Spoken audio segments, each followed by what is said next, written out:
Welcome to study allot. आज हम discussion करने वाले हैं स्टैंडर्ड मोटर और एनर्जी इफ़िशिएंट मोटर के बारे में। हम सबको पता है कि मोटर एक ऐसा कॉमन इलेक्ट्रिकल इक्विपमेंट है जो आपको हर जगह देखने को मिल जाएगा। हमारे घरों में, हमारे इंडस्ट्री में ये एक बिल्कुल कॉमन इक्विपमेंट है। एक स्टडी के मुताबिक हमारे इंडस्ट्री में कंज्यूम होने वाली 80% इलेक्ट्रिसिटी अकेले मोटर के द्वारा कंज्यूम करी जाती है। तो इस हिसाब से इंडस्ट्री में मोटर अपना एक इम्पोर्टेंट रोल प्ले करता है। इस हिसाब से देखा जाए, अगर हम अपनी मोटर को एनर्जी इफ़िशिएंट बना सकें तो हम इंडस्ट्री में कंज्यूम होने वाली इलेक्ट्रिसिटी को काफ़ी हद तक सेव कर सकते हैं और इंडस्ट्री का जो होने वाला बिजली का खर्चा है उसको भी काफ़ी हद तक सेव कर सकते हैं। तो जानेंगे इस वीडियो में एनर्जी इफ़िशिएंट मोटर क्या है और वो स्टैंडर्ड मोटर से किस तरीके से अलग है। तो शुरू करते हैं इस वीडियो को। एनर्जी इफ़िशिएंट मोटर को जानने से पहले ज़रूरी है कि इलेक्ट्रिक मोटर की इफ़िशिएंसी होती क्या है। तो इलेक्ट्रिकल मोटर एक ऐसी डिवाइस है जो कि इलेक्ट्रिकल एनर्जी को कन्वर्ट करती है मैकेनिकल एनर्जी में। और अगर इसके मैथमेटिकल फॉर्मूले की बात करी जाए तो इसका फॉर्मूला है efficiency is equal to mechanical power output upon electrical power input into 100। यानी कि अगर हम किसी भी मोटर को इलेक्ट्रिकल सप्लाई देते हैं तो उसके द्वारा जनरेट किए जाने वाला यूजफुल मैकेनिकल पावर आउटपुट उसकी इफ़िशिएंसी कहलाता है। एग्जाम्पल के तौर पर अगर किसी मोटर की इफ़िशिएंसी 85% है तो इसका मीनिंग ये होता है कि उस मोटर को 100% अगर इलेक्ट्रिकल पावर दी गई है तो उसमें से केवल 85% इलेक्ट्रिकल एनर्जी ही मैकेनिकल एनर्जी में कन्वर्ट हो पाई है और बाकी जो 15% इलेक्ट्रिकल एनर्जी है वो कहाँ गई। जो 15% इलेक्ट्रिक एनर्जी है वो हमारी ख़त्म हुई है हीट जनरेट करने में और हमारे फ्रिक्शन में। तो इस तरीके से किसी भी इक्विपमेंट की जो इफ़िशिएंसी है वो 100% नहीं होती है, क्योंकि किसी ना किसी इक्विपमेंट में किसी ना किसी तरीके से फ्रिक्शन लॉस होता है और हीट जनरेट होती है। यहाँ बात करेंगे हम कि स्टैंडर्ड मोटर है क्या। तो अब यहाँ पर थोड़े हिस्ट्री में चलते हैं। 1975 से पहले जितने भी हमारे मोटर मैन्युफैक्चरर थे उनका परफॉर्मेंस का केवल एक ही क्राइटेरिया था, वो था परचेस प्राइस। यानी कि मोटर का परचेस प्राइस जितना ज़्यादा कम होगा वही उनका मेन मोटो रहता था।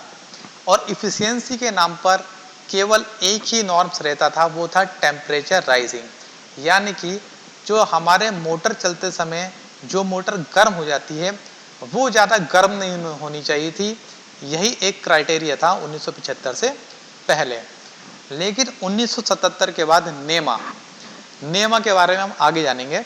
नेमा ने रिकमेंड करा एक ऐसा प्रोसीजर कि हमारे जितने भी मोटर हैं उनको स्टैंडर्डाइज करा जाए और उनको लेवलिंग करी जाए ताकि हमारे मोटर की जो इफ़िशिएंसी है वो हमको पता चल सके।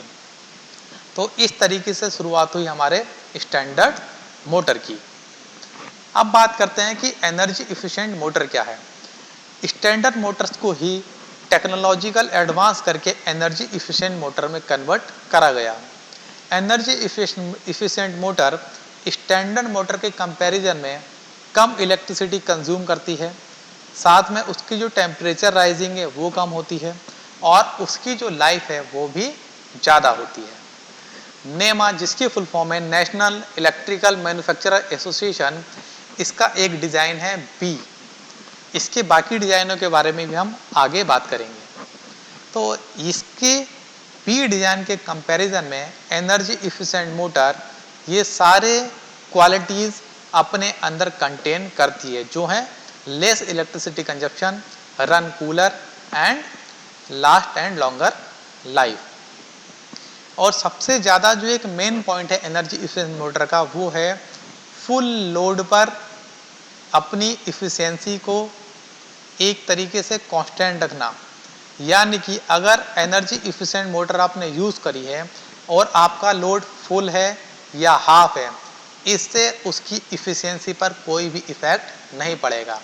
जबकि स्टैंडर्ड मोटर के केस में अगर लोड हाफ हो जाता है तो उसकी इफिशियंसी भी धीरे धीरे डाउन हो जाती है। ये एक टेबल है जहां पर स्टैंडर्ड मोटर और एनर्जी इफिशिएंट मोटर में कंपैरिजन दिखा रखा है। यहाँ देखिए, अगर यहाँ पर हमारी 1 HP की मोटर है तो स्टैंडर्ड मोटर की जो इफिशियंसी है वो है 75.5% और एनर्जी इफिशिएंट मोटर की इफिशियंसी है 82.6।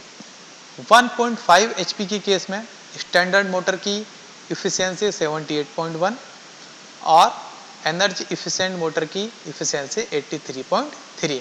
तो इस टेबल से आप देख सकते हैं कि एनर्जी इफिशिएंट मोटर हमारे स्टैंडर्ड मोटर से कितनी ज़्यादा इफिशिएंट काम करती है।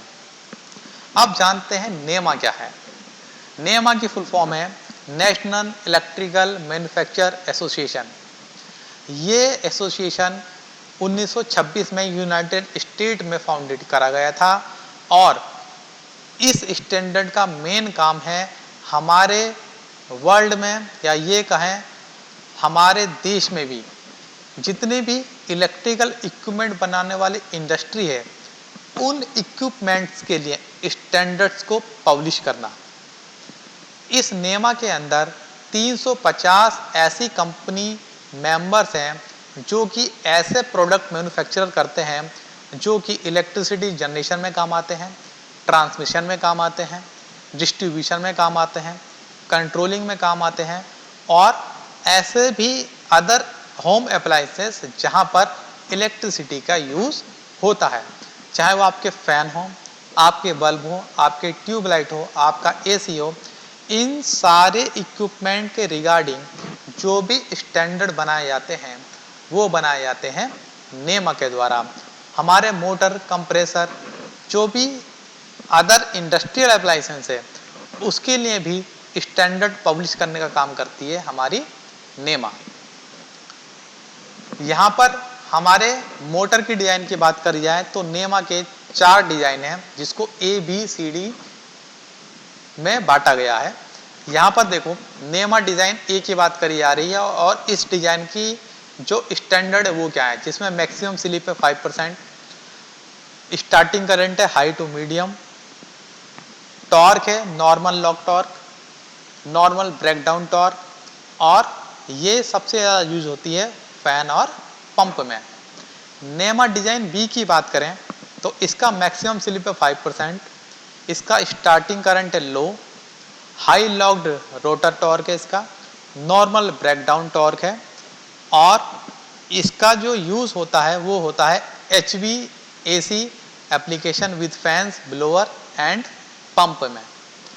हमारे कॉमन लाइफ में यूज़ होने वाले जितने भी इलेक्ट्रिकल अप्लायंसेस हैं उसमें 80% जो नेमा डिज़ाइन है वो यूज़ होता है नेमा डिज़ाइन बी।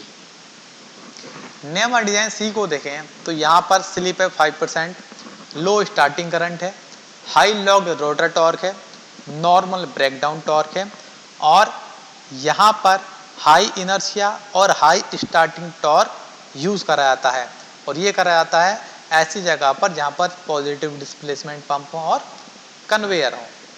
नेमा डिज़ाइन डी की बात करें तो मैक्सिमम स्लिप है 5 से 13%, लो स्टार्टिंग करंट है, very high locked rotor torque है और जहाँ पर हाई इनर्शिया स्टार्ट होने वाले इक्विपमेंट होते हैं ये डिज़ाइन वहाँ पर यूज़ करा जाता है। एग्जाम्पल इनका क्रेन और हॉइस्ट। अब यहाँ पर हम कंपैरिजन करेंगे स्टैंडर्ड मोटर और एनर्जी इफिशिएंट मोटर का। तो पहला कंपैरिजन है कि एनर्जी इफिशिएंट मोटर किसी भी लोड पर अपनी इफिशियंसी मेंटेन करके रखती है, यानी कि उसकी जो इफिशियंसी है वो कांस्टेंट रहती है, चाहे वो लोड फुल हो, पार्शियल हो या नो लोड हो।